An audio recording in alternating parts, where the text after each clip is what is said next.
You can repeat the same design in one job under the Design Settings menu. Embroiderers use this method to save time when running projects such as multiple patches.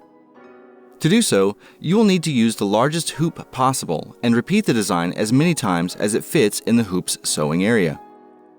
To begin the process, you will have to choose whether you want to repeat your designs vertically or horizontally. To repeat your designs horizontally, use the first and second icon on the second row of the menu.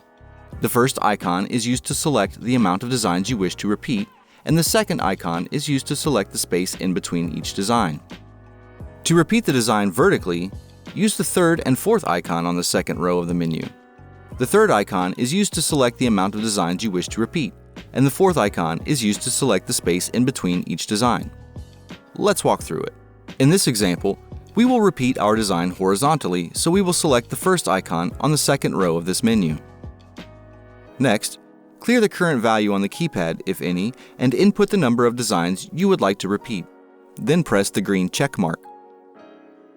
Now you need to select the space in between each of the designs, so we will use the horizontal spacing icon directly underneath the repetition key. First, clear the current value, if any. Then, input the amount of space you wish to place between your designs. These values will be represented in millimeters. Once you've input the measurement, select the green checkmark key on the top right of the keypad. When you have finished editing your design, press the green check on the top right of your screen to save your changes.